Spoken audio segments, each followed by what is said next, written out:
Welcome back to the Pretty Little Lifters podcast. In today's episode, I am joined by Steph Gaudreau, who I met on Instagram, surprise, surprise. And I've been following her since 2014 when I started the Pretty Little Lifters. She was a CrossFitter that I thought was so awesome. And the gym that I went to had a team that competed at one of the CrossFit regionals where she and her team were competing. And I've just been kind of following her journey, loving her advice. And she's also a former educator turned fitness entrepreneur. So it's been so fun to see her transition. And I am so excited for you to get to hear Steph's convo with me and talking about different things like fitness in our 20s, 30s, and now 40s. So enjoy this convo with Steph Gaudreau.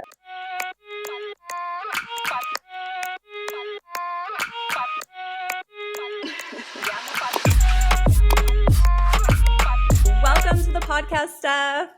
Oh, thank you so much for having me. It's an honor to be here. I'm so excited. I was on Steph's podcast, Fuel Your Strength, and you need to check it out. She has so much educational stuff on there. How long have you been doing that podcast, Steph?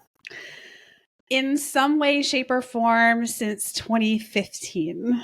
Amazing. She's like an OG. You're like an OG podcaster. We've taken some breaks here and there, and the show has morphed over time. But yeah, 413 episodes. And that is so amazing. That is so much like free content and education for people. And oh my gosh, I love it. It's a labor of love. Yes, of course. And I'm just starting season 3 right now. You are the first guest on season 3.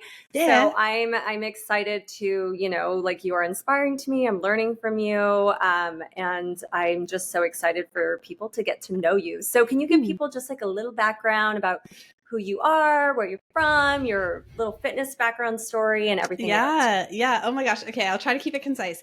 So I'm a sports nutritionist and strength coach. I used to be a high school teacher. That was my first career. Yes. So I did that for 12 years. I taught high school chemistry and biology. And in 2013, I left the classroom to pursue working for myself online. And that really started as a recipe website. And at the same time, though, I was strength training, and strength training was something that really changed the whole trajectory of my life. And I sort of, over time, started to do more content around that. And then, of course, helping women to really eat in a way that supports all of the cool things that we want to do with our strength, both in and out of the gym. So that's really what I focus on now in my work. I'm originally an East Coaster. So I'm from Springfield, Mass is where I'm originally from. And I've been in San Diego now for about 18 years. So I've lived here for quite a while. And yeah, I just feel really happy and excited to be able to do what I do. And I feel like I have found that true passion that allows me to bring my love of education to an online platform and work with people in that way. And I've been athletic my whole life. I started off playing soccer when I was a kid, youth sports and things of that nature, did some different sports in high school. And then after college, got involved in mountain biking, and I was a mountain biker for almost 10 years. Oh, I didn't know this. Yeah, I did that for a long time, did a lot of endurance sports, half marathons, Xterra off-road triathlon, and burnt out. And I just walked into a CrossFit gym in 2010 looking for a change and had no clue that that would change the entire trajectory of my life in such a positive way. And so here I am today. I still lift weights every week, and that's just been that constant for the last 13 years. Yes. And I'm also a brown belt in Brazilian Jiu-Jitsu, so I do that several times a week as well. That is so cool. Yeah. And it's cool because you were active when you were in education, correct? Like this was a part of your life.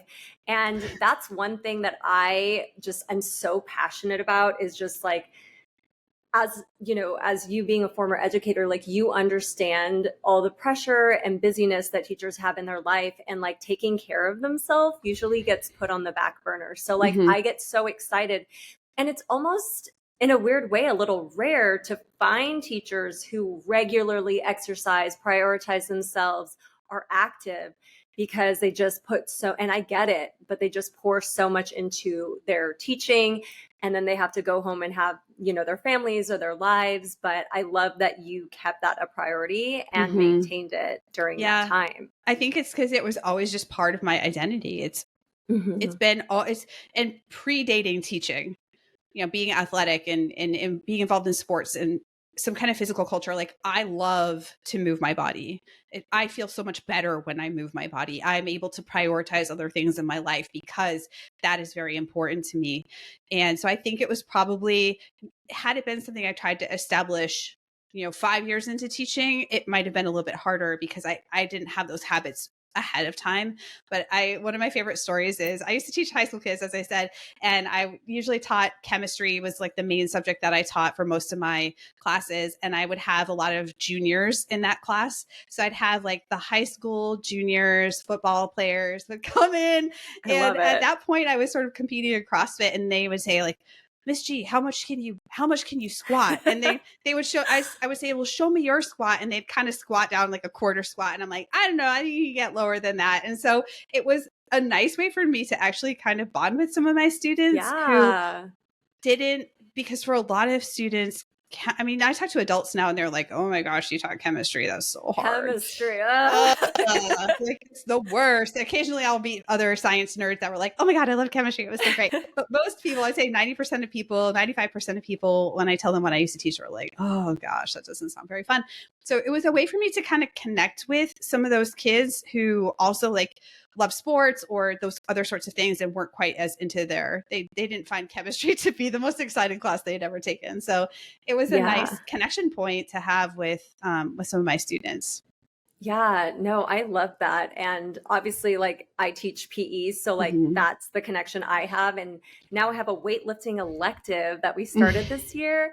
And oh my gosh, it's so fun. We just had back to school night, and I had parents coming up to me and they were like, oh my gosh, it's the only class they talk about. They tell me about how much they were able to sumo deadlift. And I was like, excuse me? That must be so gratifying for you. By the way, I know how hard you've worked to build that program, and now to have it as an elective, and like to have kids that are able to participate in weightlifting and strength training that, maybe they aren't part of a sport. And I know for me, when I was in high school, I don't think the girls' sports teams, by the way, even went in the weight room. I think we had a unit in freshman year of high school where we learned a little bit about the weight room, but we weren't in the weight room all the time. We just didn't have access to it. So the fact that you're able to provide that for your students, I've always just such admired the work that you do and the things you've created, and you've been such a trailblazer in this way. I know you kind of created the blueprint for this for your students, and you're impacting kids in that way. And that's just, hats off to you for that. That's amazing. Thanks, Steph. Thank you. It's funny you say that, because I remember in high school, I think I did swim and track, and the only like weights I remember, and we didn't even use them, but in our school gym, there was like a little stage, and on the stage there was like 4 or 5 machines. That's like all I remember. I never saw anybody use them. And like, that was, the extent of it. So it's really interesting. One thing that I love though about you and your content, and I'm sure spills over into your programs that you launch and different things, is I love that you were an educator for 12 years teaching science. So like, you also understand bringing in, like, you're not trying to do all this fluff and like quick, claims of, transformation in 2-3 weeks, like nothing crazy. Like, you're literally pulling in education into what you're doing. Like, how was that transition, like from like education into, your fitness business and like using your skills? I think I had a lot of apprehension about it at first. A career change, first of all, when you have a science credential and you're dual science credentialed, in 2009, we went through this really tough economic time in, pretty much the whole country. Yep. But I was teaching in the school district that I was in for many years at that point. And, there were pink slips going around and people were afraid of losing their jobs. And the one thing that people were constantly saying to me was, dual credentialed and in science, like you don't have to worry. You're going to be okay. You won't lose your job. Yeah. You're in demand. Yeah. And so, coming from also a family of educators, like many of my aunts, my cousins are teachers. Teaching is a hard profession. Anyone who's in the profession knows it takes dedication and it takes a special kind of person to really make that career. But there was also this sense of it's really secure. It's a secure career to be in. Yes. And so I had to kind of make that decision. At least when I applied for a leave of absence, I had to decide, hey, if I don't get granted this leave of absence, which I had to write a whole letter, by the way, to the school board. My principal had to sign off on it. Yeah, he had to sign off on it. I had to petition to the board. And I just remember thinking, what am I about to do? Because if they say no, then everybody's going to know that I wanted to go elsewhere. I wanted to at least just try this career and do something different. And I was really worried, about to walk away from this, for all intents and purposes, a pretty secure career. And I had been at the school that I was at for a while. I was, feeling pretty good about things. And at the same time, feeling really restless. So I think, when I walked away, I was really worried about that aspect. And I was granted leave of absence. Thankfully, I didn't have to quit outright, but then a year went by and I had to decide, was I going to leave or stay? And I remember writing the letter of resignation and I had to go drop it in the mailbox just down the street. And oh my gosh, your heart. my hand was just, poised. Gosh. It was one of those scenes from a movie, poised over the mailbox. Am I about to do this? And I thought, well, here we go. We're going to find out. I think at the time I wasn't as consciously thinking about how my skills as an educator would come into play because it was just something I naturally did as part of what I was doing already.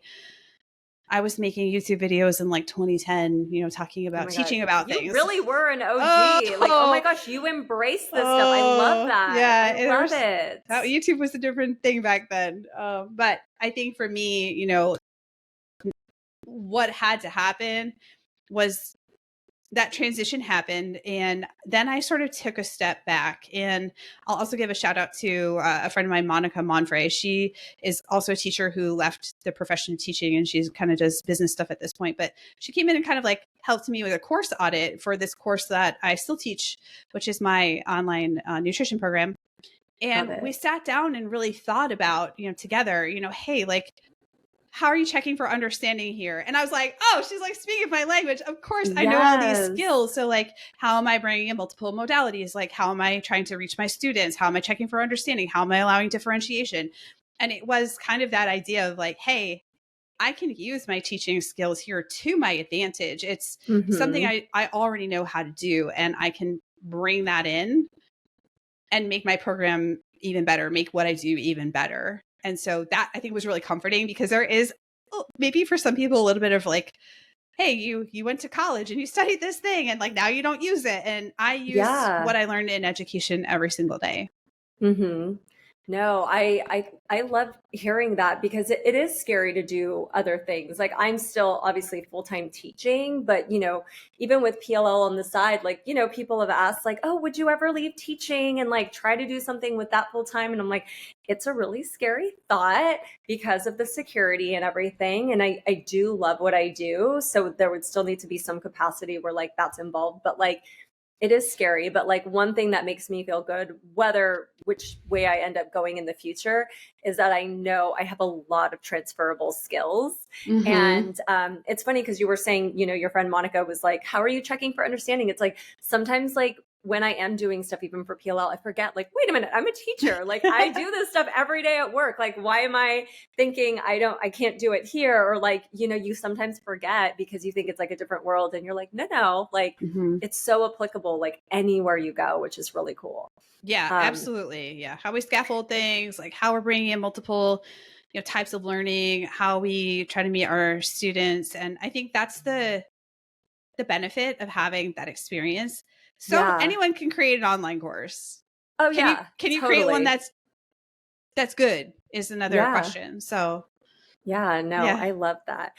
By the way, for anybody listening to this, this will be a video too. And Stephanie has a very cute bicep neon light. It's not on because it'll flicker, but like there's a very cute light behind her that you need to check out. I'm like, this is a cute idea. I feel like I need a little neon light to zhuzh it up back here a little bit. So I thought what I would be kind of fun to do next is to do kind of some shared experiences and talk about like what was our fitness like in our 20s, 30s, and now 40s. So you and I are close in age. I just turned 40 in August, so I'm in the Woohoo. 40s club now. Welcome, Yes. welcome. Yes, thank you for welcoming me with open arms. But I think it'd be fun to just kind of go back and see like our individual progressions and see if there's anything that aligns. So fitness in your 20s, what was it like? I was racing mountain bikes basically my entire 20s, and also running half marathons. And I ran a marathon as well, which was the Long Beach Marathon in 2007. So I was like running a lot, doing a lot of endurance training. And I will say, make a note here for anybody listening. For me, I was also really interested in getting as skinny as I possibly could be. That was I liked winning. I liked competition. I've obviously been an athlete pretty much my whole life. So that aspect has not really changed. I do think I was competitive to a fault. But a lot of the choices that I made around my training and the way I was eating around my training were really trying to help me get, like, being skinny was like my number one priority besides winning. So that was kind of what my 20s was like, traveling around, racing mountain bikes and running, and underneath it all, just still wanting to be as thin as possible the whole time. And thinking about the things you were doing, they were super competitive, and they were a lot of like cardio and endurance training, right? More than strength. Yeah, no weightlifting, no strength training. No. Yeah. So for me in my 20s, I was kind of late into fitness. Like I did some sports in high school, like sporadically. I wasn't like an avid like club soccer player or anything like that. It was like a season here, a season there. So when I got to my 20s, that was actually my first time going to the gym. I was in college. I was at UC Irvine, and they had a school gym. And I remember I had like time to kill between classes. So I was like, what should I do? And I was like, oh, like, let me go check out the gym. And that was my first time really in that setting, and I didn't know what to do. I was, I remember also that they gave me like a free like intro session that I could work with the trainer, and they could tell you like your body fat percentage. So that was like my first experience with that. So I had this guy doing the skin folds thing, and he told me this number, and I remember it feeling really high, and I was never aware of that. Like I never thought about that like until that moment. And I was like, oh, like I need to start. And obviously I think when I was in high school, I thought about being skinny and stuff. But like when I heard the number, I was like, we got to change this. Like, let's go. So I did start like strength training, and then I'd be on the Stairmaster, and then I'd be on the, so it was like little things like that, but it was very like sporadic. So it was like when I was at school, I would go.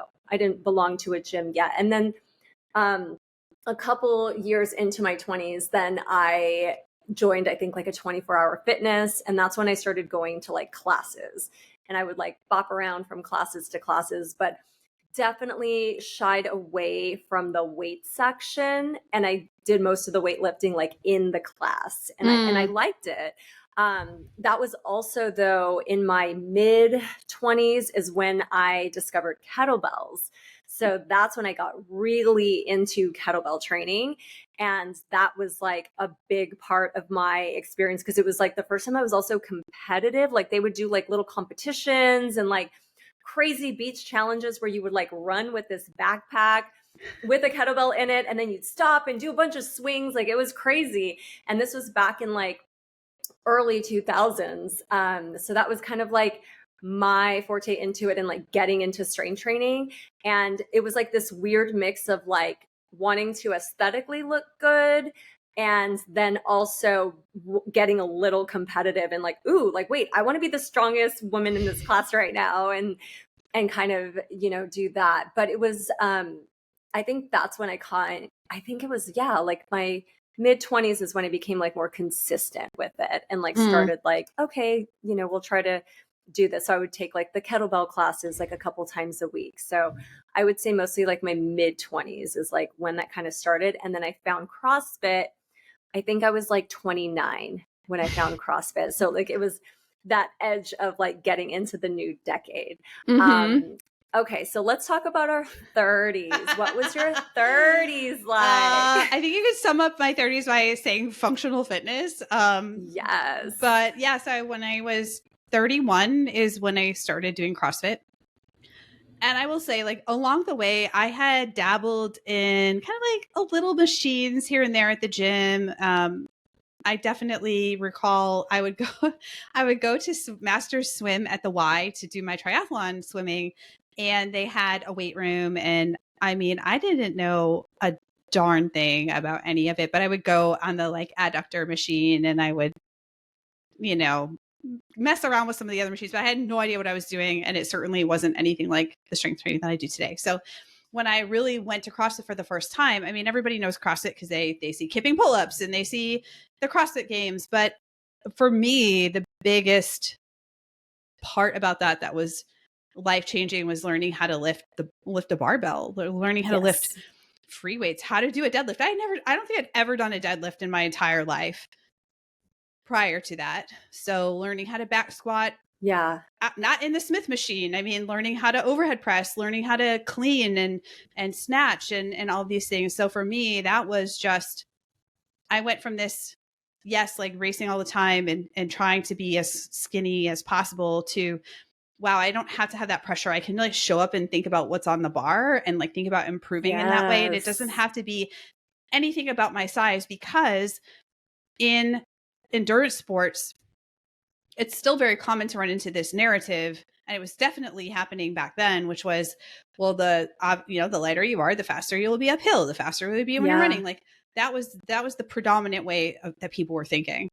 But then I got into CrossFit and like no one gave a flying F about any of that. They were like, how much weight's on the bar? Yeah, like what can you do? Oh shoot, you just learned kipping push-up or handstand push-ups. Like that's fun. Oh, you got your first pull-up. Awesome. So it was more about that progression and less about how much you weighed on the scale. And to me, that was ultimate freedom. Yeah. So that was very, very life-changing. So I got really into CrossFit. As you can imagine, being a really competitive person, that's a great environment for competition. And I eventually competed at regionals in 2013 with Team Sea of Green, which was one of the Invictus teams. And that was really, really amazing experience. I know you were there at the same time, which is so cool to think about. But yeah, it was great. And then I started my business. I moved to Scotland for 4 months and I tried to keep up that level of training. Now, by this point, I'm in my mid 30s and I'm training with people who are 20. And the programming was I was still doing the competitor level programming, but abroad. And I was like, with the stress of the new job or like trying to run my business and start this and get this off the ground, I was like, I don't think I can keep doing this. So my body is going to give, like something's going to give. So I stripped it back and I started doing just more powerlifting. And then when I got back to the States, I reconnected with my first Olympic lifting coach and we started Olympic lifting together. And so I would go in and I would snatch and clean and jerk and squat and got really into Olympic lifting and coaching that. So that took me through kind of my late 30s. And in 2017, I also started BJJ. So again, that was a very new thing for me and I had never seen it before. And so I eventually stopped Olympic lifting and now strength train, very similar to what I do now, but also started doing BJJ when I was 38. So that was my 30s. It was kind of like functional fitness, lifting, BJJ. Yeah. I know. I feel like functional fitness is a good phrase to also describe my 30s because that is when like a little more structure was coming into play. I feel like that was the time where my workouts became like the most structured and consistent. Like 20s was kind of like figuring it out and like maybe I would see like a workout in like a women's health magazine and be like, oh, like let's follow this today at 24 Hour Fitness, So it was like really random. But like 30s, by like, I started CrossFit when I was 29. By the time I turned 30, I was like in it. Like I was not your level of competitive, but like local competitions, sometimes I'd be like in the scaled division. And then finally I got strong enough for the RX division. And, but it was just a time of like functional fitness.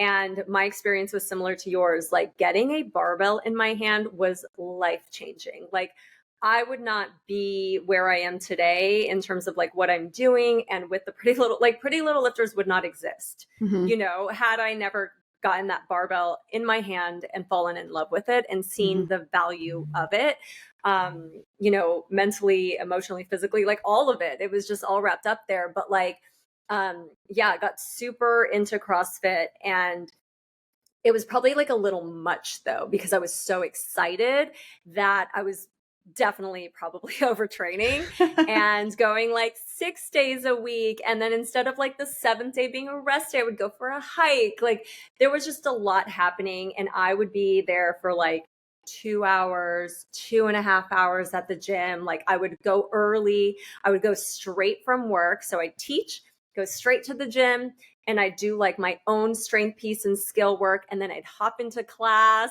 and it was a lot. It was a lot. And then I started training with like a little group within my gym who was trying to be very competitive. And that's when my performance, I will say, was at peak performance. Like it would take a lot of work for me to get back to that place where I was. Like I was my strongest, I was my fastest. Like I was really proud that I pushed myself to get there. But it's also like, do I want to go back? I was like, oh, like I don't know if I want to do that again. But it was great, and it was fun, and it was an experience. And sometimes I do miss how strong I was, and like how just much more I could do back then. But then finally, I think because of what I was doing with the Pretty Little Lifters, I was getting invited to like a lot of fitness events. So then I would leave my little CrossFit box and go try Pilates and go try yoga. And so that's what got me into other types of fitness. And I'm actually very grateful for that, because I think sometimes we can get wrapped up in like one thing. And that's when I really started feeling like, oh, like, yeah, this is functional fitness, but like now I'm really getting well balanced. Like now I'm doing like maybe a day of CrossFit, then Pilates, then I'm strength training. Like it just felt more even and less overtraining. Like I went down to like 5 days a week. Like, so I think the 30s like ramped up in the beginning, and then I was like, okay, calm down, Tiff. Like let's find something that's sustainable that you can keep up for a while. Yeah, absolutely. I can relate a lot to that. Yeah. And then you mentioned one thing that I actually really identified with is I was 30 trying to keep up with like 20-year-olds. Yeah. Yeah. It's a different beast. Yeah. And sometimes like, we're all working out. And for those of you that don't know, when you do a CrossFit workout, at the end of the workout, they ask you for your score or your time, and then they write it on the board. So it gets like a little competitive, and people's like, what'd you get? Or they look at the board. So there would be, a group of us up who were around the same level. And when I think back, I was like, they were all in their 20s. Like they were all in their early 20s. And here I am like 30. And like, I know like we're all capable in our different ways, but like, let's be real, like bodies, they do age and things get different. Like, yeah, it's a different thing altogether. 100%. For sure. So now that you are in your 40s, what has fitness been like for you so far? I was going to say, like my phrase that popped into my mind was Swiss Army knife. Oh my gosh, I love it. So when you were talking about kind of how your 30s ended up, I was like, I really relate to this a lot. So in the last, I would say especially in the last 2 years, but especially in the last year, I've really diversified, I think. And I think I'm the most well-balanced that I've ever been in terms of fitness and the things that I like to do and the reasons why I'm doing them. And for me, it feels really good. So whereas in the past, I was singularly focused on mountain biking Then I got a little into triathlons, which was kind of mixed everything together, but it was like really, really into just mountain biking, and I didn't strength train. And then it was like I got really, really into like Olympic lifting, and I would not, at that point in my life, like I did no cardio because I was like, I'm so over this and burnt out, and I just needed time to let myself, I don't know if heal is the right word, but I just needed to come to a healthier place. Mm-hmm. So that was kind of that phase. So it was like all of one and none of the other. And now, so I do BJJ, as I said earlier, I'm a brown belt. So I've been doing it consistently since I started, which feels really great. I get in there, I'm able to like build skill and teach a little bit, especially I teach the little kids. So I teach 5-year-olds. So cute. I see when you post, I'm like, oh my gosh, they're so little. So cute. So I do that, which is great. I still strength train, 2-3 times a week and keep that up pretty consistently in terms of, getting in there, doing my big lifts, doing my barbell lifting, that sort of thing. And now I'm doing a little bit of running as well. So I've re-welcomed running back into my life and doing some rucking as well. So I ruck and walk and run. And that's really been interesting to consciously decide, hey, I'm going to run again. And it's not for the purpose of making myself skinny. Yeah. Like, what is it for? It's actually because I want to do these rucking events with Go Ruck. And can you explain rucking just in case somebody doesn't know what that is? Yeah, rucking really simply is the concept of like walking with weight over longer distances. So you could wear a weighted backpack, you could wear a weight vest. Some people child carry if their kids are small enough. So it's just, you're adding load as you walk, and it makes your walking a little bit more challenging. And there's, of course, a culture around rucking as well. Lots of groups get together, people get together, and it's a nice way you can kind of work out with each other and yet all carry your own weight, so to say. So we're doing an event actually next month here in San Diego, which is a 12-hour event. So that'll be interesting. Wow. But, oh my gosh. Yeah. So one of the things I've been doing this year is, and that's one of the main reasons I started running again, was I wanted to just build my endurance in that way. I don't go out and run for very long distances. I usually will do a 5K a few times a week. And that's that. So it's not anything like it used to be, but it's been really cool to kind of feel like I'm pretty well-rounded in terms of the things that I do and the reasons why I'm doing them. And I'm really not in a super competitive season of my life, which feels really good, to be quite honest. I stepped away from competing in 2018, was my last Olympic weightlifting meet, after I hyperextended my elbow. And I was like, I just need I need time away from competing. And the pressure, there's a lot of psychological pressure that you can put on yourself or other people put on you. Competing is stressful, and it takes a level of sacrifice and discipline that participating in that sport for your own casual reasons doesn't. And I'm still really competitive and I like to train hard, but for me to really grow my business and be able to work with my clients and my students and have time to do all the other things, it was just a conscious decision that I made at that point to say, I'm okay with not competing for once. And what is it like to do jujitsu? That was really kind of the breaking point there, the point in time where I joined jujitsu, and I was like, what is it like to just do a sport where I don't eventually get, I'm not getting competitive right away. And I had not ever really experienced that. Wow. So when I got into mountain biking, within a few months, I was like at a race. Starting up, within 6-8 months of joining CrossFit, I was doing the CrossFit Open. Oh my gosh. Yes. I think when I started, there was like little competitions coming up, and I was like, sure. I was like, what was I doing? So for me, it was nice to just step back, to take a little bit more of a teaching role, again, with the little kids and help, just even helping other people out when I'm there, kind of like being that person that helps to shepherd the next generation of people. And so it's been great. It's been great to step away from that, at least for now. Will I always step away from competition? I don't know. It's just not the season that I'm in at this point in my life. And I love that. Like, sometimes we're just in a different season, right? That's how I feel like our 40s are really similar. I'm kind of in my well-rounded, well-balanced phase. Like, especially like since I teach health and PE, like this is what I'm teaching students for lifelong fitness. So like I'm on the lifelong fitness quest. Like I need something that is sustainable and that I can keep up for years and years to come.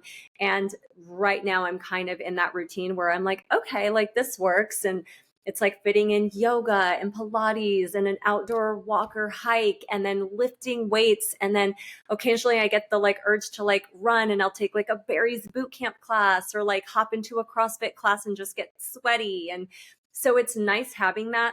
My biggest thing though, I would say like one of the biggest differences is now I do not want to be in the gym for more than an hour. It's like, I want to be in, I want to be out, and I have things to do. I'm booked and busy. I want to do other things. So like my priorities are just different. And I like that though. Like I like that there's something else that I love this, but there's other things I want to do. I want to go relax. I want to go watch a show. I want to work on my business, like whatever it is. Like there's so much other things happening. I have nieces now. I'm like, I want to go hang out with my nieces. Like, get me in and out so I can get on the road, you know?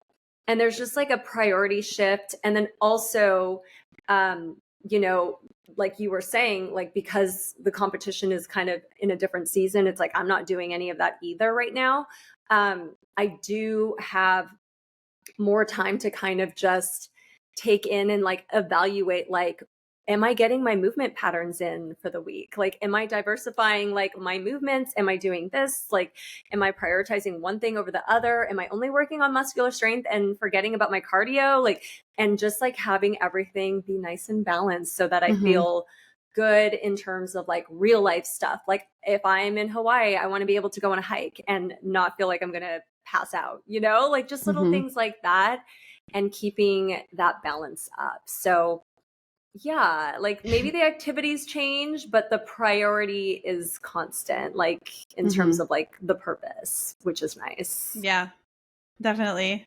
I love that. I love how you're talking about like that idea of being well balanced. And, you know, even recently, as I kind of created my new strength program, I was thinking like, oh, yeah, okay, I need to be doing more balance work too, actually in the gym. Like, so more balance work, you know, really working on things like plyometrics and, you know, it's always stuff I would do from time to time. But now I'm like, oh, actually, when I'm doing like this single leg work or something like that, it's helping me with running. And I'm not like out there to win running races. I'm not a fast runner by any stretch of the imagination, but I do want to be an injury-free runner. Yes. Yeah. So when you do want to run, you're not going to hurt yourself. Like, and I feel like that's what happens sometimes. Like as we get older, it's like we think we could still do stuff, but it's like, if you're not properly training, like that's when we get hurt. Like, I know we feel young and we feel youthful, but like in reality, our bodies are still aging. Yeah, absolutely. It just takes time to build up to that. And I hear a lot of people will come to me and say, oh, I heard I should be doing plyometrics. It's good for my bones. And I'm like, that is true. And when's the last time you did a lot of jumping in your training? And they're like, and I'm like, if you have to think about it, it's been too long. Like you've got to start with the basics. And that includes things like before you learn how to jump real high, you need to learn how to land well.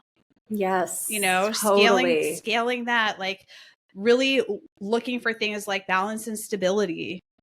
You know, if you can't keep if your knees are going valgus all the time and they're collapsing on you every time you land, like we got to work on that as well. Like that's more important right now for your longevity than just doing the coolest, highest box jump. Like you might get there eventually and that's fine, but where are you at right now? And then how do you build that in so that you have longevity in mind, you have, you know, injury mitigation in mind, to use my friend Jen Hosler's words. She likes to talk about injury mitigation, you know, reducing the risk of injury, that sort of thing. So we can't probably prevent it 100% of the time, but I think that's one of the reasons why people in their 40s are really hesitant to get into things like strength training, because they think, oh, I'm going to get hurt, this and that. But that's where that smart progression that we talked about earlier comes into play.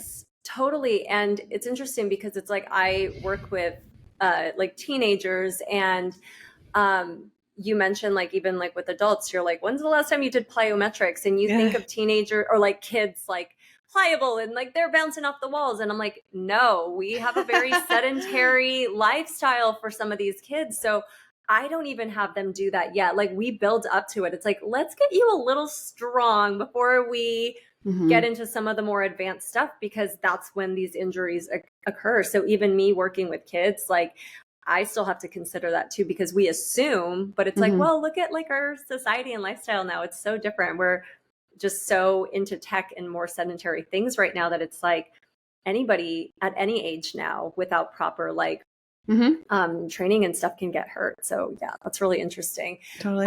So you have had a business shift, and I was excited about it because I wasn't 40 yet. I was almost 40. I was, like, I think I was like 38, because was it about 2-3 years ago you shifted? Yeah. Yes. And so I remember I was in my late 30s and I was excited that you were doing this, because I was like, yes, like I need to know what's coming next. What should I be working on? And I love that, like, really educated fitness professionals like yourself who are also, growing and learning, like are also thinking of like, okay, like age, like fitness isn't for like 20 and 30-year-olds, like it's for lifelong. And I feel like usually everything's catered to that 20 to 30 bracket, and then 40 plus gets forgotten. And it is different. Like I feel different, like my body feels different. And I just turned 40, but like it does feel different, and I want to be smart about it. So what inspired your shift, and what have you noticed, any positive things about working with your population right now? Yeah. So a couple of years ago, I decided to shift back to strength training. For a while, I was working more with the eating psychology, intuitive eating community. And that was great, served its purpose for a while, because I did see a lot of people that needed that support, who had been counting macros for years and years and years. And that is a tool that can help people, but it can also become a reliance for some people, and they feel like they can't walk away from it. So working with the community that I did for the time that I did on things like eating psychology and like the emotional aspect of food and those sorts of things was that was a great experience for me and for the people that I worked with, because it comes up even with strength training clients. Yes. Their relationship to food, or like the psychology that they have, the mindset they have around food, and it works together. So a couple of years ago, I decided to actually switch back to the thing that gave me the most joy. And I want to give a big shout out to my friend, Laura Schoenfeld. I did one of her programs for business, and it was such a simple thing, but she had a Venn diagram, a 3-circle Venn diagram, which teachers out there will be like, yes, we know what this is. We love a Venn diagram. We love a Venn diagram. We love a visual aid. All right. Yes. So we had this 3-circle Venn diagram about, and it was such a basic concept, but it was like how to create a business or a course that will be the best for you. And the 3rd circle was joy. I was like, well, this is interesting, because I hadn't really thought about that. We always think in business of, what does the market need? What is their value? What's going to make you money? What do people value? Meaning, what will they pay for? So those sorts of things. And when I remember looking at that, and it was kind of like getting a bit of a gut punch, because I had sort of lost some of the joy. And I always joke with people, I'm like, if you meet me at a party, I'm going to start talking about one of 2 things: protein or lifting weights. Like, it's going to come down to that. Yes. I'm fun at parties. We could talk all day. So I really thought about it, and I was like, I thought back to that experience in 2010 and walking into a CrossFit gym, and I still have pictures of like the first time I deadlifted and thinking about the joy that strength training has brought to my life. And I was like, it is always, it was like a scene for me. Like, it's always been you. Like, there's always been the strength training. It's always been that metaphor of strength as this catalyst for bigger things in life and expansion in life in so many different ways. And that really helped me to come back to what I would say is my roots, really, in terms of business, which is getting in there, helping people build that strength. And so that was the big shift, back toward that thing. But then at the time I was already 40 and I was also seeing a lot of what you talked about. A lot of programs I've seen so many things. I can't even tell you, just the volume is so high. People are so sore. They're getting hurt. there's no, or on the flip side, there's no progression over time. We're not meeting people where they're at, considering that a lot of people have not been super active. So how do we ease them back in so they don't end up discouraged or too sore and deciding that they can't do it? And I also was seeing a lot of stuff on social media, which I'm sure you've seen, which is, how do I want to say this? Stuff that's not super evidence-based, and it treats people over 40 like we're completely incapable of doing hard things. And maybe somebody chooses for them, they don't want to do hard things, but what about those of us that want to do challenging things or want to lift challenging weights or want to go do that hike straight, I don't know, what do they call that hike in Hawaii, the really famous one with all the stairs, like the Diamond Head. The Diamond Head. They want to go hike the Diamond Head. They want to go hike the Grand Canyon. Like, what about the go-getters who really love to be physically active because it brings them this very rich, expansive life? They want to go do things with their kids or with their families. They want to pick up their grandkids or off the floor, like those sorts of things. And so I would see things like stretching is the best, is like a really great way to build your bone density. And I'm like, I mean, no, or, just a little bit of misunderstanding about what it takes. And there is a time and a place for lighter weights. That's certainly the case. There's all sorts of different rep and set ranges that we can use to accomplish fairly similar goals. But at the same time, we're starting to see that our bodies are changing. How are we going to best meet ourselves there? And what is really the best evidence-based practice that we have at this time? Because we know social media is great for allowing things to repeat that are not grounded in good scientific evidence.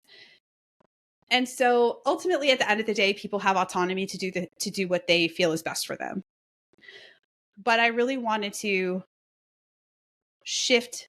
I really wanted to put my business out there as one that's leaving the space better than how I found it.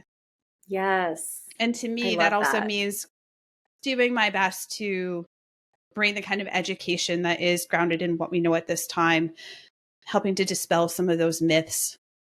And I will quote my friend Brianna Battles here and say that we're not incapable, we're not fragile, but we're also not invincible. And where's the middle ground in that? Where is that doing challenging things, even when you're 40 or you're 50 or you're 60 or you're 70 or you're older than that? I mean, I just saw this every time I see these things on social media, I just get so happy. It was a video of these folks who were like in their 90s and they were running the 100-meter dash. And I was like, yes, this is amazing. Yes. Or you see videos of women in their 70s and 80s or older lifting barbells. Yes. And I just think, we can do hard things if we want. We can do challenging things. It's not a foregone conclusion that we turn 40 and it all falls apart and we should only ever do gentle things because it's too much for us. So I really wanted to fill that middle ground, if you will, of helping people figure that out and being hopefully a sane voice in the space who's challenging some of the things that we see that just really are missing the mark, stretching is great, stay flexible, please, but it's not strength training. And we need more than that, right? We need to think about our muscle mass. We need to think about our bone density. We need to think about our balance. Everybody thinks, oh, well, falling down and breaking a hip is all about bone density. Well, we also have fall risk, and our fall risk increases. And I talk to so many people in their 40s now who are like, oh, I realize my balance is kind of like, I got to work on that. Because if we don't use it, we lose it. And it's really true, like you said earlier, of any age, because we are becoming so much more sedentary because of our modern conveniences and the way we live our lives.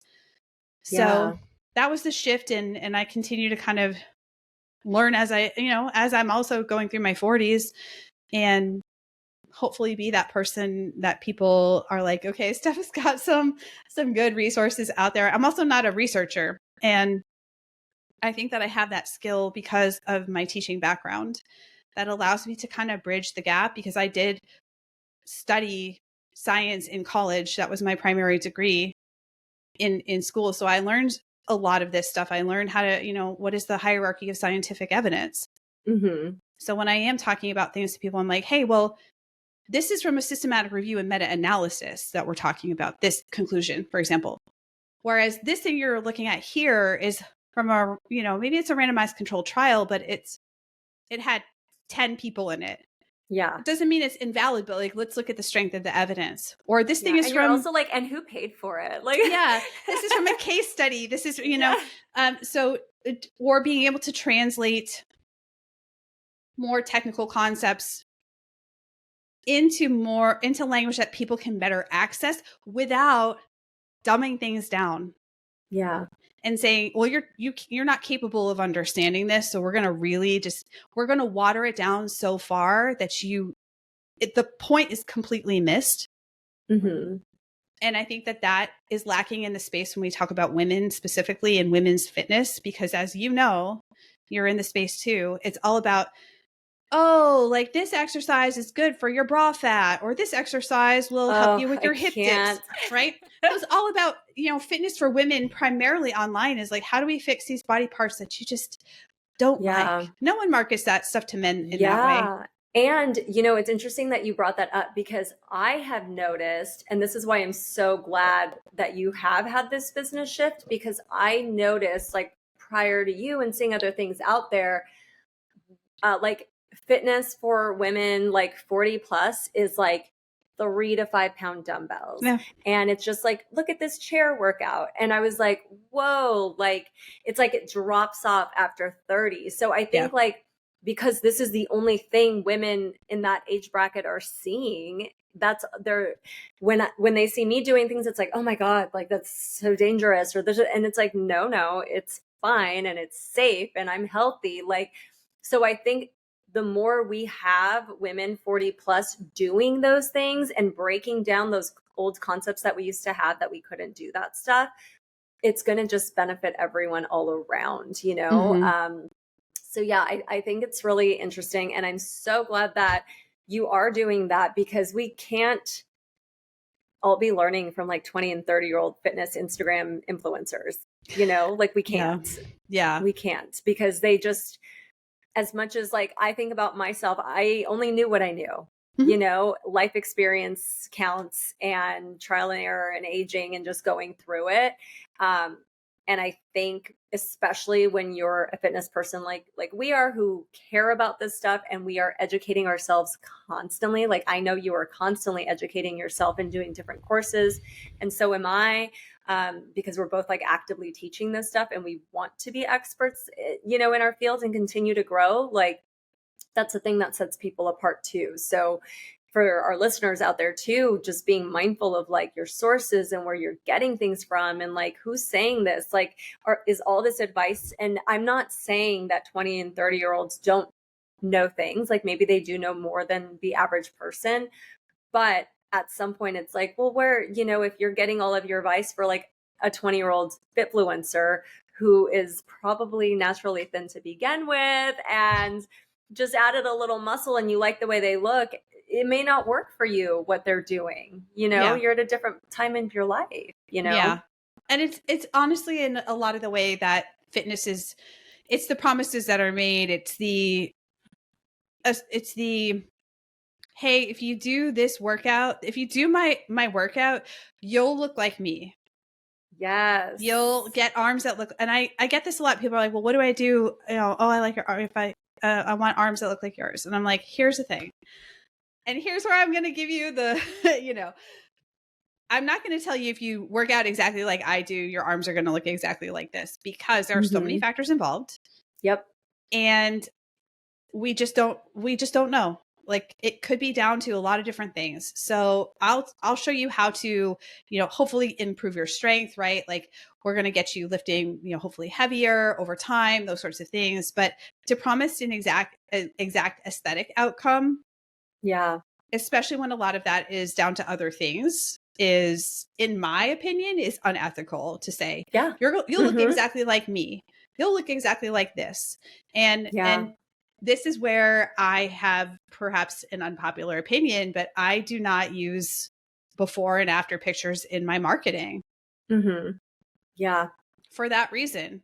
And I'm not begrudging people who feel like that is helpful for them personally, but for my peers in the industry, I think that is continuing to perpetuate things that, well, like, what does that person look like in 6 to 12 months? I don't know. I'm curious. Like, do they still look like that? Yeah. How hard was it to do that? And are they still maintaining that program or something similar? And it just, I don't know. To me, it continues to perpetuate the quick fix culture that's so tied to our industry, and that I think some of us are trying to push back on that. And I don't know. It to me is just, like I said, I'm not in the majority there of that opinion. And it's just something that goes with my business values. Yeah. No, To not do. I am in agreement with you. I also do not do that. And I think something that also came up for me when I started working with teenagers, especially, is I kind of use them as like the benchmark. And so now anytime I do anything, I ask myself that question. I was like, would I do this to my students? Like, would I take a before and after picture of my students to show them their progress? And I was like, no, like I would never. And I know people are like, oh, but they're not adults. It's like, we all have an inner child in us, and you don't know how much work or therapy or whatnot somebody has done and what can be triggering to someone or what they, might happen. So it's like, I think about that all the time in the language that I use, because that's where the learning starts. So it's like, if I wouldn't do it for that group, I'm not going to do it for adults, because we're at the end of the day, like it affects everyone. And I know people might say, oh, but we're adults, we can, handle it. And it's like, a lot of people can't. And they say that they can, but a lot of them can't. And then they start, holding so much value in this thing. And it gets really tricky. Like I've seen it happen, it gets really tricky for people. And it really does kind of mess with their head. Yeah. I mean, I've had students of mine in the past that were, very, very upset because of a 5-pound difference on the scale. And chasing that 5 pounds all around the scale, when we know that, this is just a side example, but your weight could fluctuate 5 to 8 pounds in a day. Like, that's like a normal day, and so to have that level of, to have that be such a thing that persists for so long in someone, to me, I think of, am I choosing to do my best to make the space better than I found it? Yes. To me, that's what I mean by integrity. Like, integrity means different things to different people. But to me, it means, am I doing my best? And I'm not perfect, but am I doing my best to try to make a difference, to try to leave the space in a healthier way than when I found it? And we know that is so complicated in health and fitness, because people always want the quick comparison, the quick before and after, the quick, what was the transformation? Sell it to them. What does it look like? How did they change? Yeah. It's a lot harder to say, oh, this person, they're not only are they able to squat more weight, but they're able to, they went on this hike with their family and it was so much easier. I mean, in our day and age where things are everything's so rapid fire, we're fire hose with information, what's the thing that's going to catch the eye? Yeah. It's the before and after picture. Humans love a transformation. We love it. We love a transformation. We love the makeover shows. We love a glow up. We love the home makeovers. All of it, right? We love it. It's very appealing. It tickles our brain in that way. Visual creatures. Of course. So you can understand, why it is so complicated when, again, people are trying to run their businesses. So I get it. And at the same time, I guess everybody has to make their own decision on that and go with their values. And that's really what it comes down to at the end of the day, is what is important to you, and are you leading with that? Yeah. Well, I love that we are aligned on a lot of our values. And I think that's why we connect so well. And I love talking to you, because it is nice to find people who are kind of on a similar mission path in terms of like leaving the space better than you found it. And I think that's such a great way that you put that. And I'm glad that you are in this space and that we have you. So I have one final question that I ask all my guests. And what advice would you give to teenage Steph and teens today? Oh my goodness. I think if I were to go back and talk to my younger self, I would really just try to be reassuring and say, the things that you are so worried about aren't the big things in life, to really be true to yourself.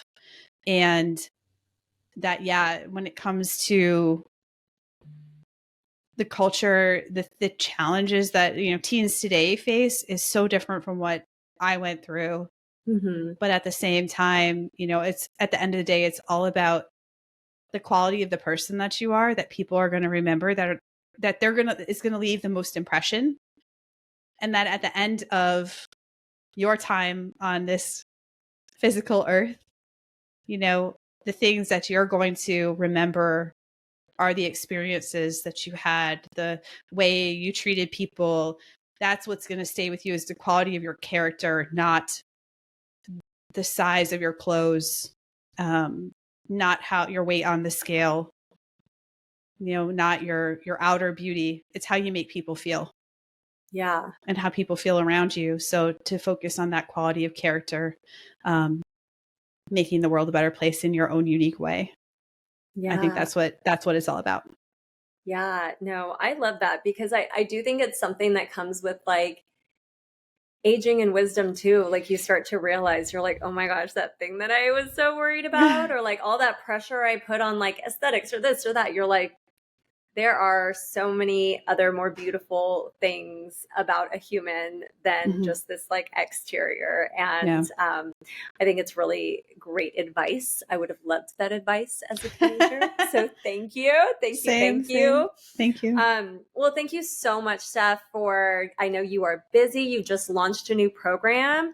And is there anything you want to share, or how can our listeners find you? Where can we direct them? Yeah, thanks for asking. So I think the best way to find me is just through my Instagram. I am on other platforms, but that's the one that I'm on the most and most active. So there's that. And then also the podcast, which is Fuel Your Strength Podcast. And then stephgodrow.com, which you can find everything else there too. But yeah, would love to have you listen to the podcast, see what you think about the topics that we talk about. If it's useful in any way, you learned something, that'd be awesome.